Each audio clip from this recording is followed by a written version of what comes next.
أبدا على حبيبك خير الخلق كلهم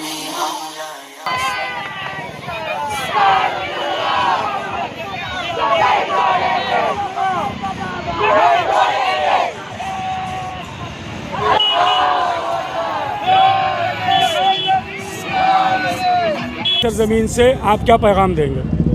ممرہ کی سرزمین سے جو پیغام دینا ہے وہ ممرہ کی سرزمین خود پیغام دے رہی ہے۔ تمام مسلک کے مسلمان بھائی، اہل ہنود حضرات، جین حضرات، بدھسٹ حضرات، بہت سارے دھرموں کو ماننے والے جو اس جلوس میلاد النبی کمیٹی میں اپنی شرکت کیے ہوئے ہیں، یہ خود اس بات کا عملی اور پریکٹیکل ثبوت دے رہے ہیں کہ پوری انسانیت حضرت محمد مصطفیٰ صلی اللہ علیہ وآلہ وسلم کی ذات والا صفات میں مطمئن ہے، کیونکہ آپ کے پاس ہماری لائف جو ہے وہ کانسٹیٹیوشن کے طور پر، قانون زندگی کے طور پر آپ کے پاس جو فارمولہ اس دھرتی پہ ہے کسی اور کے پاس نظر نہیں آتا۔ آج ہمارے بھارت میں رائٹ ٹو ایجوکیشن کا قانون سال 2 سال پہلے پاس ہوا ہے کہ کوئی آدمی بغیر شکشا کے، بغیر تعلیم کے نہ رہ جائے، لیکن مجھے فخر اور گرو سے مجھے کہنا پڑ رہا ہے کہ 1400 سال پہلے جب حضور ختم مرتبت احمد مجتبیٰ حضرت محمد مصطفیٰ صلی اللہ علیہ وسلم نے جو ہے وہ ہماری ہیومن سوسائٹی کے لیے جو کانسٹیٹیوشن دیا، اس میں سب سے پہلے یہی صدا دی کہ طلب العلم فریضۃ علی کل مسلم و مسلمہ، یعنی علم کا، ایجوکیشن کا حاصل کرنا، شکشا کا جو ہے وہ حاصل کرنا ہر انسان پر، ہر ویکتی پر، ہر مانو جاتی پر فرض ہے۔ فرض کا مطلب ہے کہ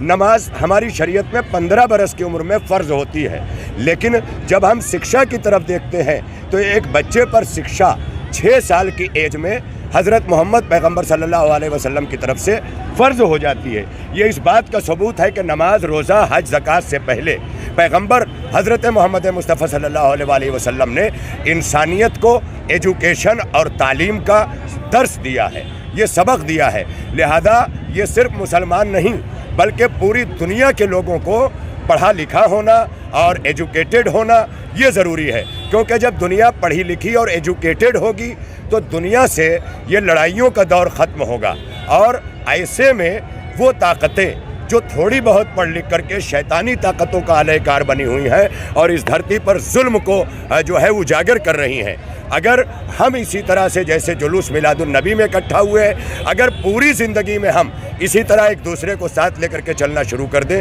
تو نہ کوئی دہشت گرد ہوگا، نہ کوئی آتنکواد ہوگا، نہ کوئی اگرواد ہوگا، اور نہ ہی کسی قسم کا واد اس دیش کو یا اس دنیا کو نقصان پہنچا سکتا ہے۔ نقصان اسی وقت پہنچے گا کہ جب مسلمان ہی نہیں، انسانیت ایک دوسرے سے دور ہوگی اور ایک دوسرے کے مسائل سے ناشنا ہوگی۔ مولانا، آج کا یہ جمع غفیر اور عاشقان رسول کا جو مجمع آپ دیکھ رہے ہیں، اکثر یہود و نصارہ کی جانب سے کارٹون کی شکل میں توہین رسالت بھی کی جاتی ہے، تو کیا آج اس مجمع کے ذریعے سے بھی ایک پیغام ان لوگوں کے لیے بھی ہے جو کہیں نہ کہیں گستاخی کرتے ہیں رسول کی شخصیت سے؟ ایسے لوگ گستاخی اس لیے کرتے ہیں کہ مسلمانوں کے جذبوں کو دیکھنا چاہتے ہیں کہ یہ سوئے ہیں یا جاگے ہیں، لیکن الحمدللہ ہر مسلمان کوئی کتنا غیرت سے نیچے گزر جائے لیکن اس چیز کو قطعی نہیں برداشت کر سکے کہ حضرات کی شان میں کسی طرح کی گستاخی ہو جائے۔ کوئی ایک آدھ کارٹونسٹ ابھی جو کمینہ تھا جس نے ہالینڈ سے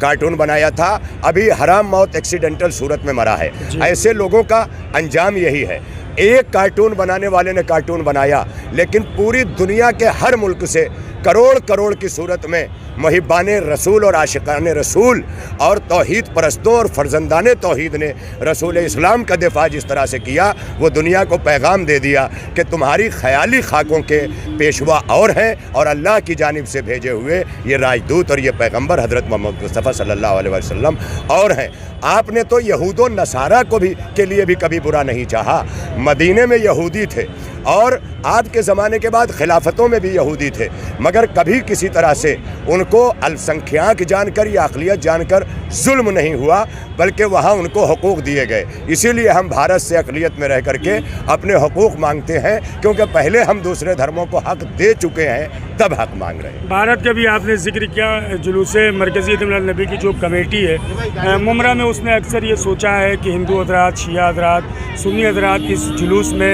شامل ہو اور آپسی اتحاد اور بھائی چارہ کا پیغام دے، جبکہ برعکس آج مسلم مسلکوں میں بٹے ہوئے ہیں۔ تو کیا پیغمبر کی ذات وہ ذات ہے جس سے آپسی اتحاد ممکن ہے اور اتحاد کا پیغام؟ یہی وہ ذات ہے کہ جس سے آفتی پیغمبر اکرم صلی اللہ علیہ وسلم کی یہی وہ ذات ہے کہ جو مرکز اتحاد ہے، نقطہ اتحاد ہے، اور یہی منزل اتحاد ہے۔ مرکزی میلاد النبی کمیٹی ممرہ، جس میں خود آپ نے بتایا کہ 17 برسوں سے میں اس کی آخری تقریر سے خطاب کرتا رہا ہوں۔ اس بار کووڈ کی وجہ سے کوئی جلسہ روڈوں پہ نہیں ہو رہا ہے، جس کی بنیاد پر یہ لازم ہے کہ ہم آپ پر یہ واضح کریں کہ مرکزی میلاد النبی کمیٹی ممرہ نے پیغمبر ختم مرتبت کے مشن اتحاد کو پوری طرح نافذ کیا ہے، جس کی دلیل ہے کہ میلاد النبی کمیٹی میں انہوں نے تمام مسلکوں کو شامل کیا ہے، حتیٰ کہ شیعہ حضرات، جس میں آپ علی عباس وفا صاحب بھی، ایاز احسن صاحب، اور یہ ساری انجمن کے نمائندہ لوگ جو میرے ساتھ یہاں کھڑے ہوئے شیعہ سمودائے کے لوگ، یہ پوری